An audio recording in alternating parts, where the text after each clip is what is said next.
Hey everyone, I never imagined to be sitting here typing this with shaking hands, but my wife's sister tempted me and the guilt that followed has ignited the steamiest, most forbidden flame I've ever felt in my life. I'm Mark, a 38-year-old accountant, married to my high school sweetheart Lisa for 12 years, father 2 kids, the guy everyone calls reliable. I've spent every day of my adult life being exactly that, the one who keeps the spreadsheet balanced, coaches Saturday soccer without fail, and make sure the fridge is stocked before anyone even thinks to ask. Lisa and I built this quiet, steady world together. Mortgage, backyard barbecues, bedtime stories read in the same rocking chair we bought when our first was born. It felt safe. It felt like enough. I never once looked sideways, never let a stray thought linger longer than a heartbeat. Until 3 months ago. 3 months ago, Lisa's younger sister Emily moved into our guest room after her divorce. To how it all started, it began innocently enough the night Emily arrived. The house smelled like Lisa's lasagna warming in the oven, and her laugh drifted down the hallway from the kitchen. Light and familiar, the sound had fallen asleep to for over a decade. Emily and I were alone in the guest room, surrounded by cardboard boxes, half open like half-told secrets. I was lifting one onto the dresser when she reached past me for the lamp on the top shelf, her arm brushing the air an inch from my shoulder. Close enough that I felt the warmth of her skin before any actual contact, close enough that her jasmine vanilla scent wrapped around me like a secret no one else was meant to breathe in. For 1 second our eyes met. Hers were tired, soft around the edges from everything she'd carried through the divorce, but there was something else there too, something unguarded that made my breath hitch in my chest. A flicker of electricity passed between us, quiet and sudden, like static before a storm you don't see coming. Inside I thought, "Shess, your wife's sister, stop it, this is nothing." The word slammed through me hard. I was reliable Mark, the man who never slipped, never even let his gaze wander at office parties. I had 2 kids sleeping down the hall and a wife whose laugh was still the safest sound I knew. This had to be nothing, just helping family unpack, just being decent. But that first awareness cracked my moral wall wide open. I felt it like the first hairline fracture in ice you step on too late, small, almost invisible, yet already letting in this unfamiliar heat that made my pulse throb at my throat. I stepped back too fast, pretending to rearrange a stack of books, my fingers suddenly clumsy on the spines. Emily didn't say anything at first. She just handed me another folded sweater, her voice low and grateful when she finally murmured, "Thanks for doing this. Mark, I don't know how I'd manage without you guys right now." The words landed soft, too soft, and the air between us thickened with the kind of silence that feels heavier than sound. Lisa called out from the kitchen again, her laugh bubbling up like a reminder of everything solid and right, but it only sharpened the contrast. "Spun in tight circles, you have everything here, don't be stupid, pull it together." Yet I cowled and couldn't feel the way her scent still clung to the front of my shirt, cowled and forget how the lamplight had caught the curve of her neck when she reached up. We kept unpacking in short, careful movements, the rustle of tissue paper, the soft click of drawers sliding shut, every tiny sound somehow louder than it should have been. Each time she moved near me to place something on a shelf, her presence pressed against my awareness like a gentle gravity I had no right to notice. My breathing stayed shallow, almost ashamed of itself, while I repeated the same silent plea. "This is wrong, Chess family, you have a family." The last box emptied too soon. I straightened up, wiped my palms on my jeans, and turned toward the door. Emily stood there for a beat, her hand hovering near mine over the empty cardboard, not touching but close enough that the space between our fingers felt charged, alive with the almost. Small and tired and real, and whispered, "Really, thank you." I nodded, mumbled something about dinner being ready, and pulled the door almost closed behind me. But in the hallway I paused, back against the wall, heart still hammering like it'd run a mile. That jasmine vanilla scent lingered on my collar, and for the first time in 12 steady years, the crack in my moral wall felt wider than I could pretend it wasn't. The mornings after that first crack started slipping into something I couldn't name. I'd be at the counter pouring coffee when Emily would reach past me for the creamer, her shoulder grazing mine so lightly it might have been an accident, except it never felt like one.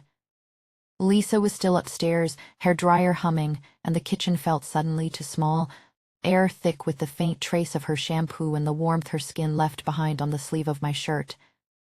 Shed murmur thanks, Mark, in that soft, tired voice, eyes flicking up just long enough for me to feel the pull, and every syllable landed heavier than it should have. I'd smile back, casual as ever, but inside my head the same frantic loops pun tight, this is nothing. Shess family, you're just being decent.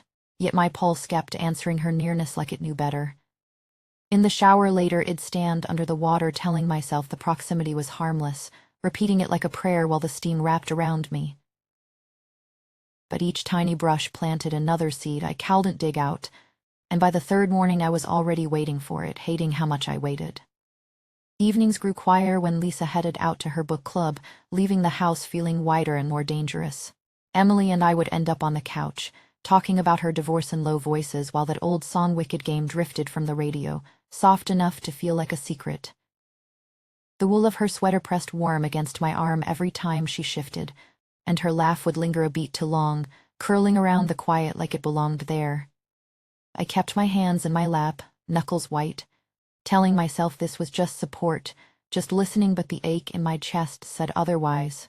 Inside I wrestled hard, breath shallow. Lisa's sister, you have a family, snap out of it. Mark, yet the obsession had already taken root, and I started counting the minutes until those stolen pockets of time when the house felt like ours alone. The rainy afternoon everything tilted came without warning. Gray light bled through the windows, thunder muttering low outside, and Emily was curled on the couch crying about her ex again, shoulders shaking with the kind of hurt that made the room feel smaller. I sat down to comfort her, nothing more. I swore, arm going around her the way any brother-in-law would. She leaned in, face buried against my chest, and the hug turned into something neither of us planned. Accidental at first, warm and trembling, then not accidental at all. The spark hit instant, electricity racing under my skin like rain on hot pavement, and for one suspended second the world narrowed to the heat of her breath against mine. I pulled back, heart hammering so loud I was sure she could hear it, thought slamming through me in a frantic rush. You just crossed the line with your wife's sister, what have you done? The guilt flooded in sharp and immediate. Twisting like a knife, I'd turned on myself. But the guilt only made the flame burn hotter, brighter, pulling me back toward her even as every moral fiber screamed to stop. My hand hovered an inch from her cheek, close enough to feel the warmth rising from her skin, and the air between us crackled with everything we weren't saying, everything we almost did. She looked up at me then, eyes wide and unguarded, and the silence stretched tight enough to snap. After that kiss, everything changed in the space of a single heartbeat. The guilt hit me sideways, a cold wave crashing over the heat still flickering between us, but I couldn't pull away. Not when her fingers stayed laced through mine, anchoring me there on the couch while rain kept drumming against the windows like it knew our secret. From that afternoon on we became thieves of time itself. Lisa would leave for work and the house would exhale. Suddenly ours, I'd catch Emily in the hallway, her back against the wall, my body inches from hers while the clock ticked too loud overhead. Her hands would slip under the hem of my shirt, palms warm against my skin, and she'd whisper how I was supposed to be the perfect husband, how wrong it felt that I was anything but. The words landed like sparks on dry leaves. I'd delete every text the moment it came through, footsteps quiet as breath on carpet, heart hammering so hard ice where the walls could erit. In the bathroom mirror afterward did stare at the man looking back flushed, ashamed, and hear myself murmur the same broken prayer every time. I hate myself for needing this more than air. The loop tightened with every stolen breath. Late nights shed wait in the guest room while Lisa slept upstairs, the door cracked just enough for me to slip inside without a sound. The air there always carried that faint jasmine vanilla trace of her, now clinging to my clothes like evidence I couldn't wash away. We never rushed. We lingered in the almost. Her cheek brushing my collarbone, my hand hovering above the curve of her shoulder, close enough to feel the heat rising through the thin fabric between us. Each time the ache sharpened, the hunger dug deeper, and the guilt trapped around it all like smoke, making every second burn hotter because we both knew we shouldn't. I'd slip back into my own bed later, sheets still cool from Lisa's side, and lie there listening to my own pulse confess what my mouth never could. How morality is losing this fight. Yet the guilt itself became the fuel that kept us going. It turned every glance into a live wire, every accidental brush into something that left me breathless for hours. I told myself this was the last time, every single time, and still found my feet carrying me toward her when the house grew quiet again. Then the cracks started showing. Lisa mentioned it first, casual over coffee one morning. Eyes soft but searching. You and Emily seem really close lately. The words hung there between us like a blade I hadn't seen coming. I laughed it off, but inside my stomach twisted into knots. Emily noticed too. She began pushing in the dark, her voice low against my ear while we hid in the shadows of the hallway. She wanted more than this careful dance, wanted me to leave Lisa. To choose. The words scared me more than the risk itself. Headlights slicing across the living room where we'd been tangled in that dangerous almost again. We scrambled, her pulling me toward the guest room, my hand on the doorframe. Both of us holding our breath while footsteps climbed the stairs. The closet door clicked shut just in time, her body pressed flesh to mine in the dark, heartbeats crashing together like thunder. I could feel the tremor in her breathing, the way her fingers tightened on my shirt as if letting go would shatter everything. We stayed frozen there, the scent of her skin and the weight of what we were doing pressing down until I thought I might drown in it. I slipped outside afterward, pacing the backyard under the cold stars, grass damp beneath my bare feet. This is spiraling, I kept thinking. Your kids, your marriage, the life you built, everything balanced on the edge of one wrong breath. You have to stop. The words looped louder with every step, but stopping felt like trying to step off a cliff and somehow float. Because even now, with the house lights glowing behind me and Lisa's voice calling my name from inside, I could still feel Emily's gaze from the window, pulling me back, heavier than gravity, impossible to escape. In the aftermath of those headlights and the frantic scramble into darkness, something inside me finally snapped into place. Not the breaking I expected, but a quiet, terrifying surrender. I could have ended it right there on the dew-soaked grass, could have walked back inside and confessed everything under the weight of stars. Instead, I stood frozen, listening to my own ragged breathing betray me. The guilt that should have crushed this fire only poured more fuel on it, twisting the ache into something deeper, something I could no longer imagine living without. That was the night I made the choice. Irreversible. I chose to keep our secret breathing, to let the stolen moments continue even as they carved away at the man I once believed I was. Lisa's voice calling through the window pulled me back to the house, but Emily's gaze from upstairs held me tighter, like invisible threads I had no will to cut. From then on, the flame didn't dim under shame. It roared hotter precisely because of it. Every careful brush of her fingers against mine in the hallway carried the electric knowledge of how wrong this was. Her breath warm against my neck as we passed in the narrow laundry room, my hand hovering so close to the small of her back, I could feel the heat rising through her blouse. We never crossed into more, not with words, but the air between us grew thick enough to drown in. I still slip into her space when the house quiets, heart hammering with the same broken prayer. I hate how much I need this. I hate that the guilt now feels like part of the pull, binding us closer instead of tearing us apart. There is no going back. I chose desire over the vows I once meant with my whole heart, over the family I built, over the version of myself who thought morality would always win. And the worst part? It feels like the only honest thing left in my life.